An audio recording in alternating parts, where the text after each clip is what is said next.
अब हम PHP में और आगे बढ़ते हैं, इंक्लूड फाइल देख रहे हैं।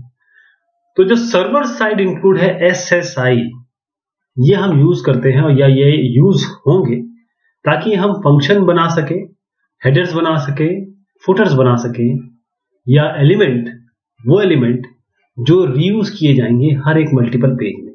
आप चाहते हैं कि आपका जो पहला पेज है वो आपके 10वें पेज की तरह दिखे, तो जो आप इसके ऊपर चाहते हैं वो ही यहां पर दिखना चाहिए, जो नीचे चाहते हैं वो यहां भी दिखना चाहिए। इसका मतलब ये है कि आप हेडर फुटर जो एलिमेंट के तरीके हैं वो सारे आप एक जैसे चाहते हैं। तो सर्वर साइड इंक्लूड आप इंसर्ट कर सकते हैं या भेज सकते हैं, एम्बेड कर सकते हैं जो कंटेंट है फाइल का एक PHP फाइल में, जब इससे पहले कि सर्वर एग्जीक्यूट करे। उसके लिए हम क्या यूज करेंगे, हमारे पास दो फंक्शन है, एक हमारे पास इंक्लूड फंक्शन है और एक रिक्वायर फंक्शन है। दो यूज आप कर सकते हैं, इंक्लूड और रिक्वायर। ये जो दोनों फंक्शन है ये आइडेंटिकल है हर तरीके से, बस केवल अंतर ये है कैसे ये एरर को हैंडल कर रहे हैं, बाकी सब सेम है। इंक्लूड फंक्शन ये एक वार्निंग जनरेट करता है, पर स्क्रिप्ट हमेशा एग्जीक्यूट कर रही होगी, जबकि रिक्वायर फंक्शन एक फैटल एरर, यानी कि जबरदस्त एरर हो गई है साहब, एक एरर जनरेट करता है और स्क्रिप्ट का एग्जीक्यूशन उसी समय बंद हो जाएगा। इंक्लूड में चलता रहेगा, रिक्वायर में वही बंद हो जाएगा। तो ये जो दोनों फंक्शन देखें, ये हम यूज करेंगे फंक्शन को बनाने में, हेडर को, फुटर को, एलिमेंट को अलग अलग मल्टीपल पेज में। तो इससे क्या होगा, आपका समय बचेगा। इसका मतलब ये है कि एक चीज बना लीजिए, उसको सारे पेजेस में इंक्लूड कर लीजिए, रिक्वायर से या फिर इंक्लूड से। तो जब हेडर आप अपडेट करना चाहें तो केवल एक फाइल जहां पर है इंक्लूड फाइल, वहां जाके अपडेट कर दीजिए। पूरे साइट में आपको हर एक पेज पे जाके नहीं करना पड़ेगा, एक पेज पे जाके हेडर या फुटर बदल दीजिए, सब में चेंज हो जाएगा, क्योंकि सब इंक्लूडेड है, सभी रिक्वायर्ड है। तो जो इंक्लूड फंक्शन है ये जितना भी टेक्स्ट है स्पेसिफाइड फाइल में उसको उठाता है और वो आपके उस जगह पे लाके पेस्ट कर देता है। जैसे आप अज्यूम करिए, इसको इमेजिन करिए कि आपके पास एक स्टैंडर्ड हेडर फाइल है, header.php। आपको याद होगा, अगर आप C++ वाले जावा वाले हैं तो उसमें #include iostream.h करते हैं, #include stdi.h करते हैं, यानी कि आप कुछ हेडर फाइल्स इंक्लूड कर रहे हैं। उसी तरीके से इसको भी समझिए कि हम header.php को इंक्लूड कर रहे हैं। अगर हम इंक्लूड करना चाहते हैं हेडर फाइल को एक पेज में, तो हम इंक्लूड फंक्शन लिखेंगे किस तरीके से। ये HTML बॉडी तो आप जानते हैं, यहां पर आप करेंगे PHP और साथ में इंक्लूड फंक्शन हमेशा राउंड ब्रैकेट से दर्शाया जाता है। तो राउंड ब्रैकेट है, यहां पर आप header.php को इंक्लूड करना चाहते हैं तो हमने इंक्लूड कर दिया, सेमीकोलन से इसे बंद कर दिया। बाकी आप जो भी आप लिखना चाहते हैं, वेलकम टू माय पेज, और जो भी कंटेंट होगा वो आएगा।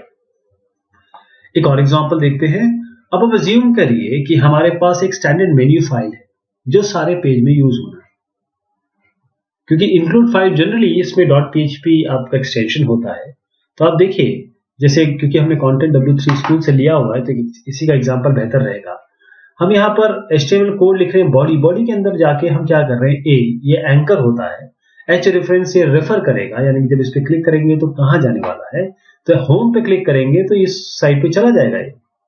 ये इसको लिंक कर रहा है, अबाउट अस इसको लिंक कर रहा है, कॉन्टेक्ट अस इसको लिंक कर रहा है, और default.php, about.php, content.php, इन तीनों को क्लिक करने पर यहाँ चले जाएंगे। तो ये तीन फाइल आपने देखी, ये तीनों file should all include the menu.php, ये इसके अंदर menu.php होना चाहिए। तो default.php का कैसे कोड होगा, अगर ये वाली इसकी बात करें तो default.php का कोड यहां से देखिएगा, इसको भी भूलिए। देखिए, welcome to my home, some text, body HTML, ये सब तो ठीक है। इसके अंदर ये menu.php इंक्लूड होना चाहिए, राइट।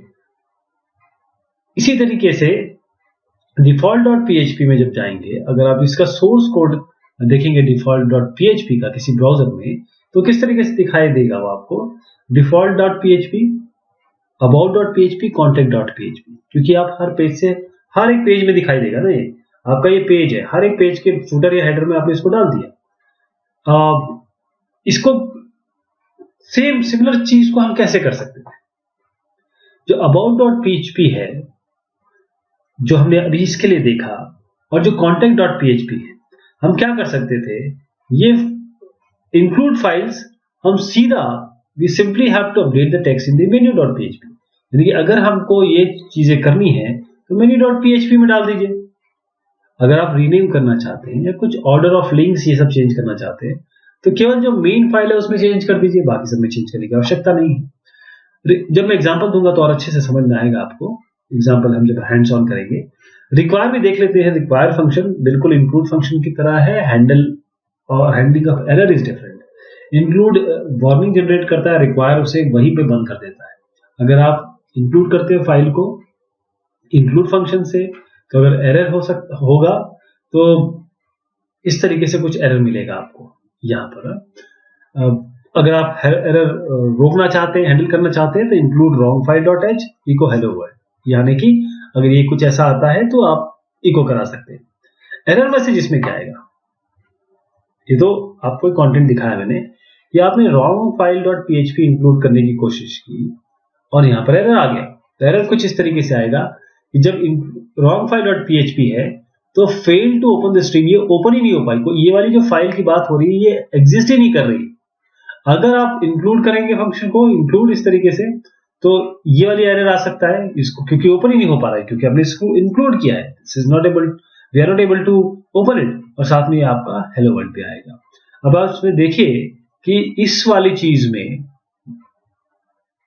यहां पर ये जो भी प्रॉब्लम थी ठीक है, लेकिन इको इसके बाद हेलो वर्ल्ड कर रखा है। इस वाले केस में हेलो वर्ल्ड प्रिंट हो रहा है, दूसरे वाले केस में हेलो वर्ल्ड प्रिंट हो रहा है, क्योंकि स्क्रिप्ट कभी भी बंद नहीं हो रही है। प्रॉब्लम तो आ गई लेकिन स्क्रिप्ट बंद नहीं हो रही है। अब इसी को रिक्वायर से चलाते हैं। आप यहाँ पे इंक्लूड की जगह रिक्वायर कर दीजिए, रॉन्ग फाइल डॉट पीएचपी, इसको रिक्वायर कर दीजिए। अब इको वर्ल्ड चलेगा कि नहीं चलेगा ये सवाल है। हमने जिस तरीके से अभी बात की उस हिसाब से तो हेलो वर्ल्ड को नहीं चलना चाहिए, क्योंकि रिक्वायर मतलब बिल्कुल रिक्वायर्ड है। इसके आगे हम एक कदम भी नहीं चलेंगे, हेलो वर्ल्ड आपका नहीं दिखा पाएंगे। देखिए अगर आप एरर मैसेज देखेंगे तो आपको सेम एरर मैसेज आएगी, but you will not see the content जो हमने इको कराया था, वहीं पे ये रुक जाएगा। तो ये सब प्रॉब्लम आती है, इसको हम देखेंगे। अब PHP फाइल हैंडलिंग के बारे में थोड़ी बात कर लेते हैं। जो fopen फंक्शन है वो हम यूज करते हैं ओपन करने के लिए फाइल को PHP में। fopen, ध्यान दीजिएगा, कोई एक फाइल अगर ओपन करनी है, एग्जिस्टिंग फाइल है, तो उसको हम PHP में ओपन कर सकते हैं, नई फाइल बना सकते हैं। तो ओपन करने के लिए हम fopen फंक्शन यूज करेंगे। और जो पहला पैरामीटर है इस फंक्शन का, क्योंकि ये फंक्शन है, राउंड ब्रैकेट देख रहे हैं आप, ये तो एक तो नाम होगा जो फाइल आप ओपन करना चाहते हैं। दूसरा पैरामीटर ये आपको बताएगा कि किस मोड में ओपन करनी है। तो मोड क्या होंगे, जैसे ये आर देख रहे हैं, मैं भी बताता हूँ इस मोड के बारे में, पहले देख लीजिए कि PHP के अंदर ये सब तो चलता रहेगा, बॉडी HTML आप देखते रहिएगा क्योंकि ये आएगा ही आएगा। हमको मतलब है PHP से, तो PHP के अंदर हमने क्या किया, एक fopen किया, welcome.txt को ओपन किया रीड मोड में। इसका मतलब ये ऑलरेडी एग्जिस्ट करती है और हम रीड मोड में से ओपन करना चाहते हैं।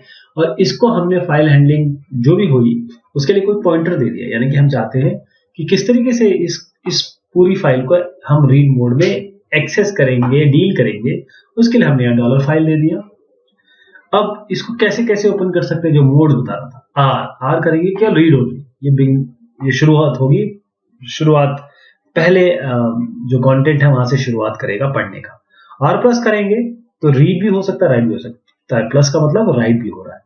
डब्ल्यू का मतलब केवल राइट होगा, यानी कि ये फाइल ओपन होगी, उसके सारे कंटेंट क्लियर ऑफ हो जाएंगे, एक नई फाइल बन जाएगी अगर एग्जिस्ट नहीं करती है तो। डब्ल्यू प्लस का मतलब है रीड एंड राइट, ये ओपन करेगा, क्लियर कर देगा जो कंटेंट है फाइल का, या क्रिएट करेगा नई फाइल को अगर वो एग्जिस्ट नहीं करती। अपेंड मतलब जोड़ना, ये ओपन करेगा आपके फाइल को और उसके बाद एंड पे जाएगा और उसके बाद अपेंडिंग शुरू करेगा। अगर कोई फाइल एग्जिस्ट नहीं करती तो ये अपने आप बना भी देगा। ए प्लस का मतलब ये है रीड और अपेंड, यानी कि फाइल के कंटेंट प्रिजर्व होंगे और आखिर में आप लिखेंगे इसमें। एक्स का मतलब है राइट ओनली, यहां पर एक नई फाइल बनेगी, ये रिटर्न करेगा फॉल्स और या एरर अगर फाइल ऑलरेडी एग्जिस्ट करती है तो। एक्स प्लस रीड और राइट के लिए ये क्रिएट करेगा नई फाइल, और अगर फॉल्स रिटर्न होगा इसका मतलब ये है कि फाइल ऑलरेडी एग्जिस्ट, मतलब फॉल्स और एक एरर यदि फाइल ऑलरेडी एग्जिस्ट करती है। तो एक बात ध्यान रखिएगा कि जो एफ ओपन फंक्शन है is unable to open the specified file. अगर ये एफ ओपन खोल नहीं पाता है फाइल को, तो ये आपको क्या रिटर्न करेगा, 0 या फॉल्स, जैसे अभी हमने देखा।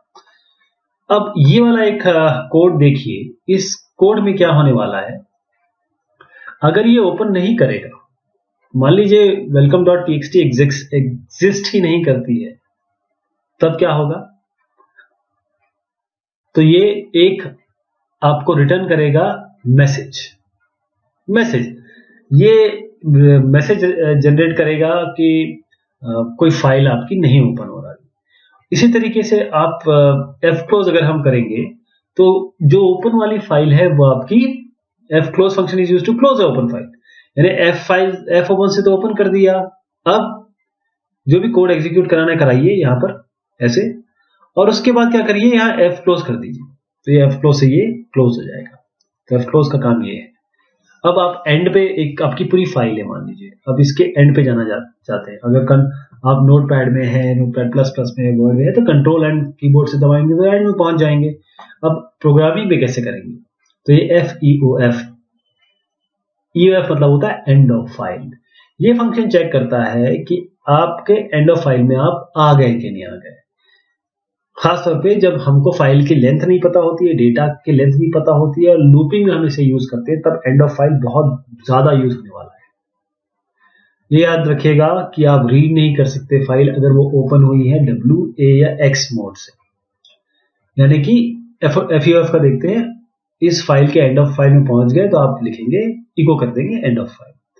अब अगर आप चाहते हैं कि फाइल को लाइन बाय लाइन पढ़े, तो fgetS फंक्शन उसके लिए मौजूद है। ये रीड करेगा, पढ़ेगा लाइन, उसको आपके कंटेंट को लाइन बाय लाइन, आपकी फाइल है इसको लाइन बाय लाइन पढ़ेगा, यानी कि जैसे ही आप ये फंक्शन कॉल करेंगे, जो पॉइंटर है वो एक एक करके नेक्स्ट लाइन में मूव करेगा। जैसे अगर आप रीड करना चाहते हैं फाइल को लाइन बाय लाइन, जब तक आप एंड तक नहीं पहुंच पाते हैं, तो उसके लिए क्या करेंगे, $फाइल एफ ओपन, ये फाइल आप रीड मोड में ओपन कर रहे हैं, कुछ प्रॉब्लम आएगी तो ये अनेबल टू ओपन फाइल बता देगा, ये आपको एरर दे देगा। उसके बाद अगर सब कुछ सही चला तो आप वाइल के अंदर जा रहे हैं और ये चेक करें कि देखिए साहब आप एंड तक पहुंचे कि नहीं पहुंचे।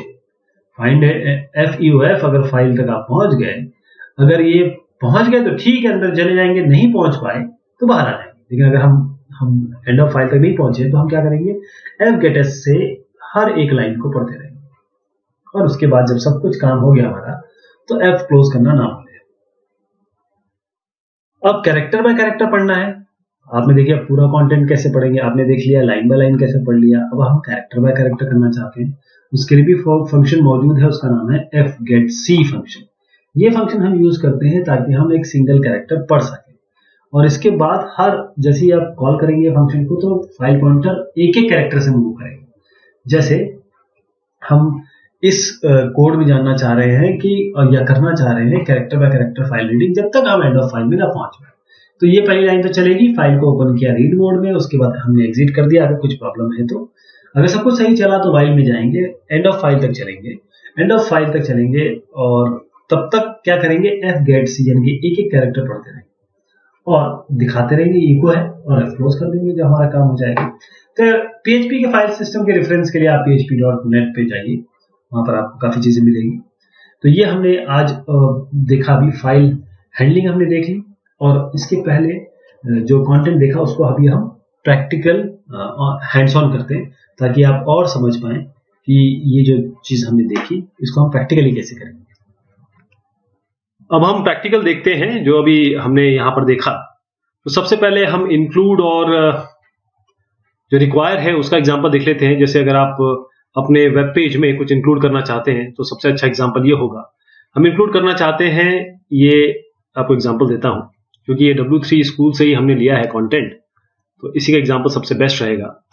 अगर मैं यहां पर इसको इंक्लूड करता हूं, ये एक सिंपल HTML फाइल है, और इसको अगर मैं रन कराता हूं, रन इन क्रोम कर दीजिए इसको, तो ये आपको ये होम अबाउट कॉन्टैक्ट अस देगा, लेकिन हम इसको चलाएंगे कहां से, लोकल होस्ट से चलाते हैं। लोकल होस्ट में सैंपल्स में जाके test.php, तो कुछ इस तरीके से आएगा ये। और जैसे ही मैं इस पर क्लिक करूंगा ये हमको कहीं लेके जाएगा। अगर नहीं मिलता है तो ये बता देगा कि एरर है। ये जो इंक्लूड किया है हमने, इस कंटेंट को देखिए बहुत ध्यान से कि हम जब इंक्लूड करेंगे, ये एक तरीका हो गया। अब हम इसको इंक्लूड करना चाहते हैं अपने हर एक पेज में, तो उसके लिए हम क्या करेंगे, यहां पर हमारे पास ये कंटेंट है, एक मैं और यहां से कॉपी करता हूं, ऊपर वाले को भी देखिएगा, नीचे वाले को भी देखिएगा। यहां पर हमने क्या किया, ये हमने एक रेफरेंस दे दिया, यहां पर क्लिक करेंगे तो कहीं जाएंगे। यहां पर हमने क्या किया, कोई भी फाइल ले लीजिए, menu.php, कोई भी नाम रख लीजिए अपना, और उसको हम अभी इस मुद्दे में नहीं है कि इस menu.php में क्या लिखा है। हमारा मेन कंसर्न ये है कि हम इंक्लूड कैसे करेंगे। तो अगर हम इंक्लूड करते हैं तो यहाँ पर PHP लिखेंगे, PHP के साथ हम इंक्लूड लिखेंगे, साथ में अंदर अब जो भी PHP फाइल है उसको यहाँ पर डबल कोट्स के साथ इंक्लूड कर देंगे। इंक्लूड और रिक्वायर में भी मैं अंतर बताऊंगा। अगर हम इसको रन कराते हैं तो हमें क्या मिलना चाहिए, ये ऐसी कंटेंट लिख दिया ताकि आपको कुछ दिखे पेज में, वेब पेज में। Ctrl+S करते हैं और यहाँ पर जाके इसको फिर से रिफ्रेश करते हैं, तो आप देखिएगा कि यहाँ पर welcome to my home page, some text तो आ गया इस जगह पे, ये कंटेंट। अब यहाँ पर ये ऊपर भी आपको दिख रहा है। अब इस इंक्लूड में ये एरर इसलिए आई है क्योंकि इंक्लूड में ये menu.php नहीं बना हुआ। अगर मैं एक menu.php यहाँ पर बना देता हूँ, आपके जिस भी फोल्डर में आपने रखा हो, यहाँ पर menu.php बना दूं तो ये एरर आपका चला जाएगा, this error will be gone. तो हम आगे बढ़ते हैं। इसके अलावा मैं आपको जो मेन कंटेंट दिखाने वाला हूं वो ये है कि हम जब फाइल इंक्लूड करते हैं, अभी देखना आपने एरर देखा, अब इस एरर में अगर ये जो एरर आया इंक्लूड करने पर wrong file.php, हमने अभी देखा menu.php हमने किया तो वो एरर आ गया। यानी कि मैं इसको दोबारा चलाता हूं और फिर यहां पर अच्छे से समझाता हूं आपको कि इंक्लूड से क्या होगा और आपके यहां पर लिखते हैं और रिक्वायर से क्या होगा।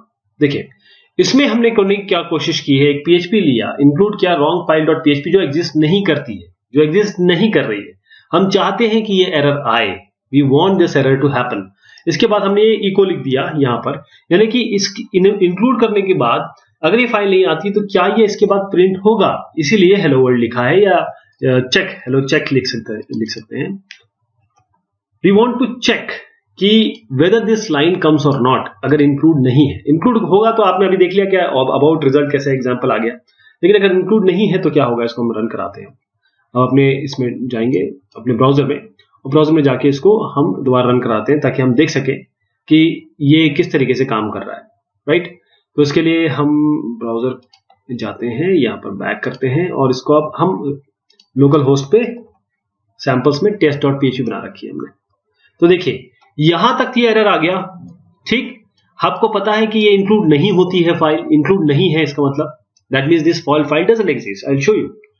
यहां पर देखिए सैंपल्स के अंदर आपके पास test.php, इसको यही फाइल मिलनी चाहिए थी, या तो कोई पाथ देते और वहां रखते आप, लेकिन यहां तो एग्जिस्ट नहीं कर रही है तो इसलिए इसने एरर दे दिया। बट इंपॉर्टेंट बात यह है कि हेलो चेक आपको दिख गया, यानी कि ये स्क्रिप्ट नहीं चली, यानी स्क्रिप्ट में एरर है, फिर भी आपके आगे में कोई दिक्कत नहीं आई।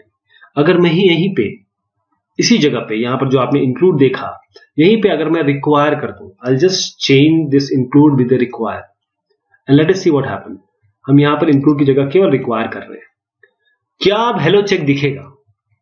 हम इसको हेलो चेक 1 कर देते हैं ताकि आपको पता लगे कि ये दूसरे कोड से चल रहा है। अब हम दोबारा जाते हैं अपने ब्राउजर पे और ब्राउजर पे हम इसको रन कराते हैं, राइट।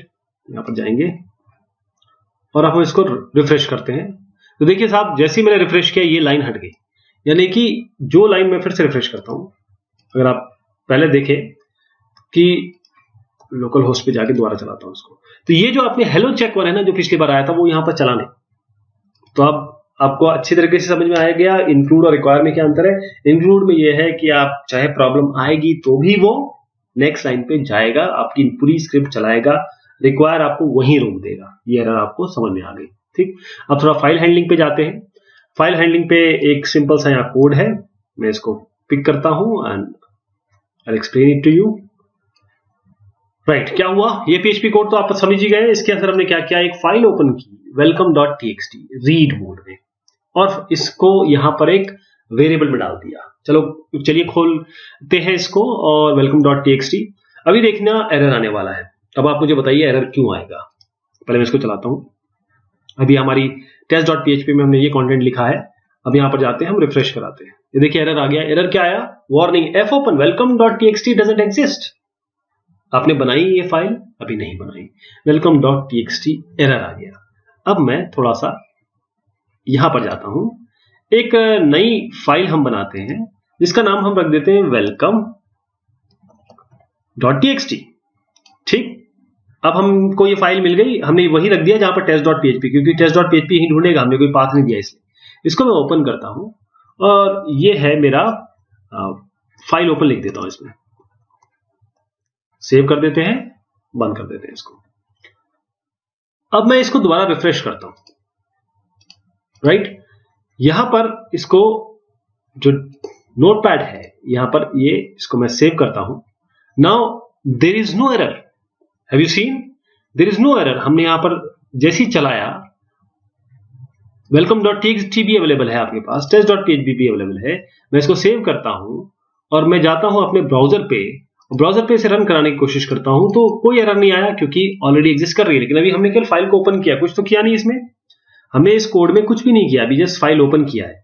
तो हम क्या करेंगे, इसमें कुछ कंटेंट आपको दिखाते हैं कि कुछ लिखे या कुछ कंटेंट दिखे आपको। तो सबसे पहले ये देख लीजिए कि अगर आपको ये दिखाना है कि देखिए साहब ये फाइल नहीं है, एग्जिस्ट नहीं कर रही है, और अगर आपको कोई ना कोई ये चीज दिखानी है, देखिए साहब फाइल एग्जिस्ट तो कर नहीं रही है, तो आपको कोई एरर यूजर को दिखाना है, तो उसके लिए आप क्या करिए, ये लाइन को इससे बदल दीजिए। क्या किया, ध्यान से देखिएगा, यहां पर हमने क्या किया, फाइल fopen welcome.txt और exit unable to open file, या ये एग्जिट करेगा। तो इसको अब मैं क्या करता हूं कि जरा इसका थोड़ा सा नाम चेंज कर देता हूं एक बार में, ताकि ये फाइल इसको ना मिले। अब हम इस पे जाते हैं, ये वाले पे, देखिए इसने चेंज कहा कि चेंज कर दिया, हमने कहा नहीं, हमको इसका एडिटर में रखना ही नहीं है। हमने कंट्रोल एस किया और अब हम अपने ब्राउजर में जाते हैं और यहां पर इसको रिफ्रेश करते हैं। ठीक, तो देखिए ये जो एरर है कि भाई फाइल तो मिली नहीं, एंड यहां पर fail to open the stream, यहां पर ये एरर आ गया। तो ये एरर दिखाने के लिए आप यहां पर कंटेंट में लिख सकते हैं कि इस जगह पे टेक्स्ट में यहां लिख सकते हैं अनेबल टू ओपन फाइल। ये एक तरीका हो गया। उसके बाद हम अगले में आते हैं कि आपको अगर एंड ऑफ फाइल पे जाना है तो हम कैसे करेंगे। FE ऑफ होता है फाइल एंड ऑफ फाइल। अगर ये फाइल आपको एंड तक जानी है तो आप क्या करेंगे, तो हम एक छोटा सा कोड लेते हैं, मैं आपको इससे समझाता हूं हुआ क्या। अब हम करने की क्या कोशिश कर रहे हैं इसमें, देखिए ये PHP के अंदर आएगा, तो PHP का पूरा कोड ले लेते हैं। जहां आपको कलर ना दिखाई दिए नोटपैड प्लस प्लस में, आपको समझ जाइए कि यहां कुछ ना कुछ एरर हुई है। तो यहां पर इसको इसमें लेते हैं। देखिए हमने फाइल ओपन की एक welcome.txt। अब welcome.txt हमारे पास है, हम इसको welcome.txt कर देते हैं। अभी हमने थोड़ा सा नाम चेंज किया था, ठीक है, अभी welcome.txt हो गया। अब हम क्या करेंगे कि हमने इस फाइल को ओपन किया, अगर नहीं होती तो ये एरर आ जाएगा, ये एग्जिट करके ये एरर बता देगा आपको आपके कंटेंट में। हमने क्या किया, file end of file FEOF, यहां पर डॉलर फाइल, यानी कि जो ये हमने यहां पर एक हैंडल लिया है, वेरिएबल लिया, वो इसके अंदर गया। हमने चेक किया कि क्या एंड ऑफ फाइल पे आप पहुंचे। अगर जब तक नहीं पहुंचे आप गेट एस कर लीजिए और हर लाइन के बाद दिखा दीजिए। तो हम क्या करते हैं कि यहां पर जाएंगे और welcome.txt अभी जो हमने बनाई थी इसको जरा ओपन करते हैं। फाइल ओपन, कुछ और लिख देते हैं इसमें, फाइल क्लोज, 2-3 लाइन लिख देते हैं, फाइल हैंडलिंग, ताकि आपको पता रहे कि कहां से क्या चीज आ रही है। सेव कर लेते हैं। अब यहां पर देखिए हमने इसमें welcome.txt खोला है, कंट्रोल X। अब हम रन कराते हैं इसे, देखिए क्या आने वाला है। मैं इसको रिफ्रेश करता हूं, यहां पर आया file open, file close, file handling. इसका मतलब क्या हुआ कि इसने एंड ऑफ फाइल तक जाके एक एक करके fgetS कर लिया, यानी पूरा का पूरा उठा लिया। fgetS से हुआ क्या, देखिए fgetS से अगर आप लाइन बाय लाइन पढ़ना चाहते हैं, पूरा एक साथ नहीं पढ़ना चाहते, पूरा एक साथ अगर पढ़ना चाहते हैं तो पूरा ये कर दीजिए, ये वाला। लेकिन अगर आपको लाइन बाय लाइन पढ़ना है तो क्या आप करेंगे, fgetS गेट स्ट्रिंग fgetS। और अगर आप चाहते हैं कि एक एक कैरेक्टर पढ़ें तो आप यहां पर ये जो आपने गेट एस लिखा है, बस इसको गेट सी कर दीजिए, तभी वही काम होगा। गेट सी से क्या होगा, कैरेक्टर बाय कैरेक्टर पढ़ेगा। मैं इस कंट्रोल सी करता हूं, फिर से इसको रिफ्रेश करता हूं, ये देखिए एक एक कैरेक्टर पढ़ा, FILE, एक एक कैरेक्टर पढ़ रहे हैं एक जगह। एक पहले तो ये कंटेंट में क्या किया हमने? सबसे पहले पूरी की पूरी फाइल पढ़ी, यहां पूरी फाइल पढ़ ली, अगर एग्जिस्ट करती है तो उसको आप प्रिंट करा सकते हैं। दूसरा हमने क्या किया, एक बार हमने ये पूरा पूरा का पूरा पढ़ लिया FEOF फाइल तक, इसके अंदर कंटेंट अपना लिख सकते हैं। अगर आपको एक एक लाइन चाहिए तो आप क्या करेंगे, fgetS यूज करेंगे।